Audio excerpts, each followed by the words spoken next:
What it do. Today I want to talk about vulnerability, right? And how it's necessary for growth. Without vulnerability, there is no growth, right?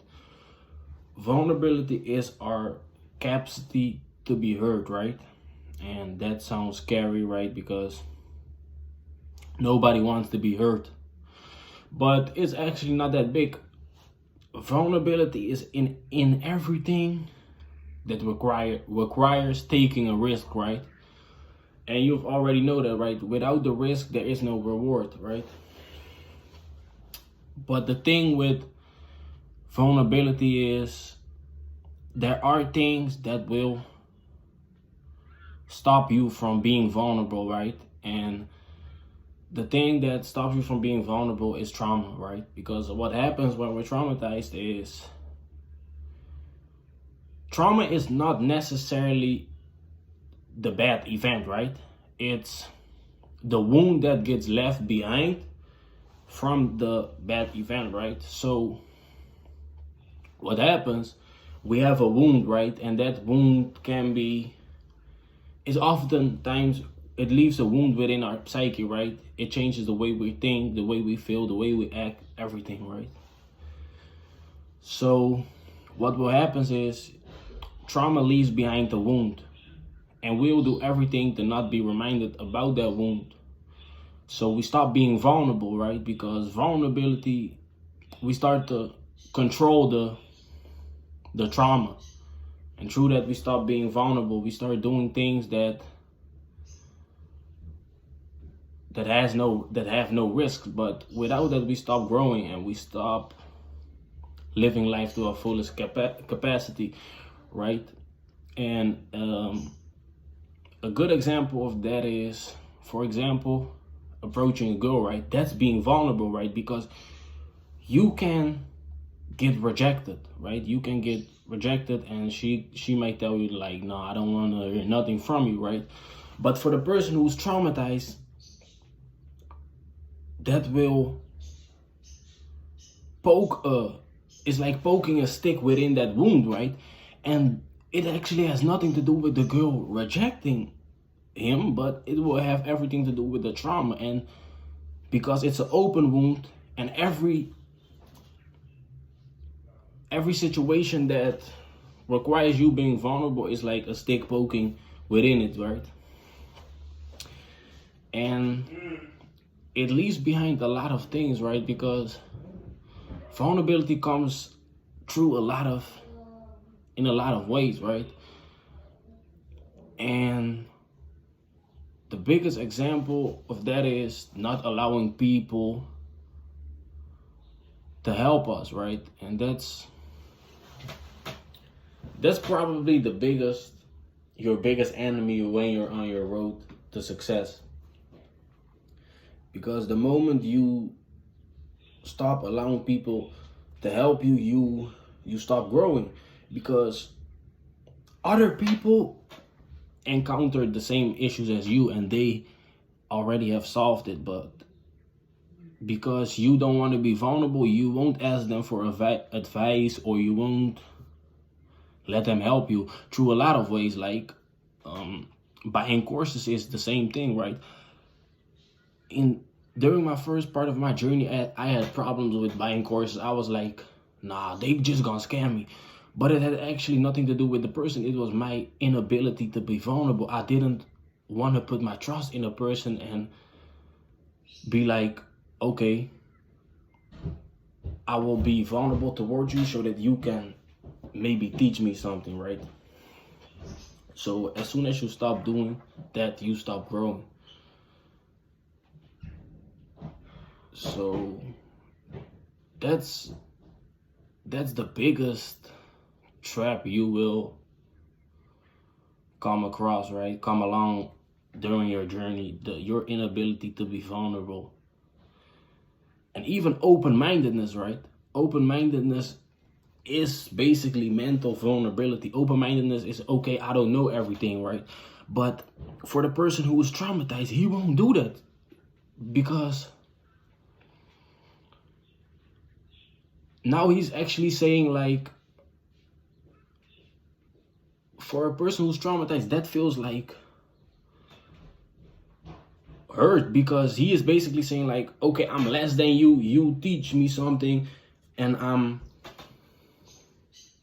now you know more than me, and that makes me less. But that has nothing to do with it, right? But it will feel like that for the traumatized person, and that's why trauma and your inability to be vulnerable are interconnected. And what I've noticed is with trauma is the person who is not traumatized will be more successful. And trauma, they also made trauma very wishy-washy, in a sense that people don't like to talk about it. And there's also a lot of misconceptions about it, because people still think that trauma is only things as seeing somebody get murdered in front of you, or war experience, some things like that. But that has actually nothing to do with trauma. Trauma can come in a lot of forms, and the most prevalent trauma in our society is childhood abuse, right? And now you'll think like childhood abuse is parents hitting their kids, but that's actually not it. Childhood abuse is oftentimes through, like, when we were born, we as kids, we got certain needs, and we're born with those needs. And one of those needs is not having to fight for the attention of our parents, right?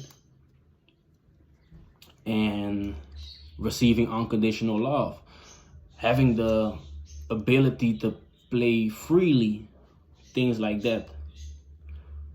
And if those needs aren't met, you can be traumatized, and oftentimes you will be traumatized. And then it will become very different, because you'll be like, how am I traumatized? Because I didn't go to war. My parents never actually hit me, or this or that, right? But you still feel like very unsafe internal. And that's why, because, and that form of trauma has nothing to do with bad parents. It's just the surroundings in which the parenting takes place, right? Because your parents, 9 out of 10 parents aren't aware of that. I think that basically none of the parents wakes up and be like, okay, let me traumatize my kids, right? None of them. So, but it will still happen, because a lot of parents aren't aware of innate needs that kids are born with. So that is a way how people can get traumatized. And most important, in my opinion, is not having the ability to be creative, because that's one of the biggest innate needs that a child has. But right now, that need is 9.9 out of the times not being met, simply because kids get a phone at a very, very young age. So what will happen is that kid will never play freely, because his creativity is already being manipulated through a phone. He doesn't have to think about, okay, how can I solve this problem, which allows him to be okay with feeling vulnerable, because creativity is basically that, right? Creativity is basically being vulnerable, and you telling yourself, okay, I don't know it right now, but I'm gonna use my creativity to solve the problem. But a lot of kids don't play. A lot of kids don't use their creativity, so they're just continuously scrolling on TikTok. So they'll never use their creativity, so they never learn to trust themselves. So they never get like the sense of, okay, I can actually handle being vulnerable, because I can trust myself. I solved a lot of problems earlier, and this will just be another problem that I can eventually solve. Yes, it might take me a little bit longer, but I can solve it. But if you're never used to being creative and solving your problems through your creativity, then you will never develop that skill. So you will never become vulnerable. You will never allow yourself to be vulnerable. And like I've already said, that's when your growth will stop. The reason why people stop growing is not really that because they don't want, it's they don't allow themselves to be vulnerable. And vulnerable is basically everything. Like everything that is basically that, right? Allowing yourself to grow, allowing yourself to put your trust in somebody else, to receive his knowledge so that you can solve new problems, get new insights. But trauma won't allow you to do that. And I hope you're now more aware about how 9 out of 10 kids actually get traumatized, right? And also that you must be aware of how it influences your own life. Same as with social anxiety, right? It's also another form of not allowing yourself to be vulnerable in a social situation with the next person. And it's actually crazy because nowadays I got the feeling that it's basically being, yes, it's okay to be social anxious, but it's not, right? Because what you need to realize is we're social creatures, and that should already be enough to let you know, like, why is a social creature feeling social anxiety? And this is not the best social anxiety, because in my previous video, I'm also dealing with it. But I already got the understanding that it's not something natural, and that's actually good, right? Because that allows me to learn up on the topic and actually solve it. So that's really important. But now we will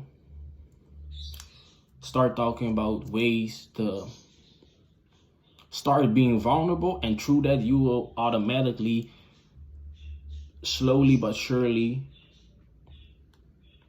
help yourself and grow, and through that you solve your trauma, right? And this process is very slowly. It's very slow. It takes a lot of time. It takes a lot of patience, but it basically starts with start being vulnerable, and that can be through becoming open-mindedness. Like I've already said, that's just mental. Now I wouldn't even say, yes, it's mental vulnerability, but it actually all starts with that, right? Open-mindedness is making yourself vulnerable to intake new information with the possibility that it might challenge your own beliefs, and you might get hurt through that, but it's not actually you hurting. It's the stick poking into the wound that trauma left behind. So that's just, you need to notice that within yourself, and that's why it's very important to challenge your beliefs.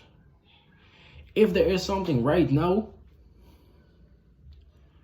and you notice that within yourself, that as soon as somebody starts talking about it, it challenges your own belief, you need to start researching up on that topic. For let's say, for an example, right? Let's say I'm a Christian and somebody is a Muslim and he starts talking about his own beliefs, and if I feel attacked by that, you might benefit from learning about his beliefs, right? Because it will open you up for more ways, right? For more possibilities, more ways of growth. And this is just a simple example, but this is, I think, the most prevalent within our society, because a lot of people actually are feeling attacked through if somebody challenges their beliefs about their communities, religions, etc. So this is most prevalent in our society and within ourselves. So that's why I give this example. But that's basically your only way of growth, because that's basically what the whole self-improvement journey is about, right? It's basically about, okay, my life is not going well. I'm gonna make myself vulnerable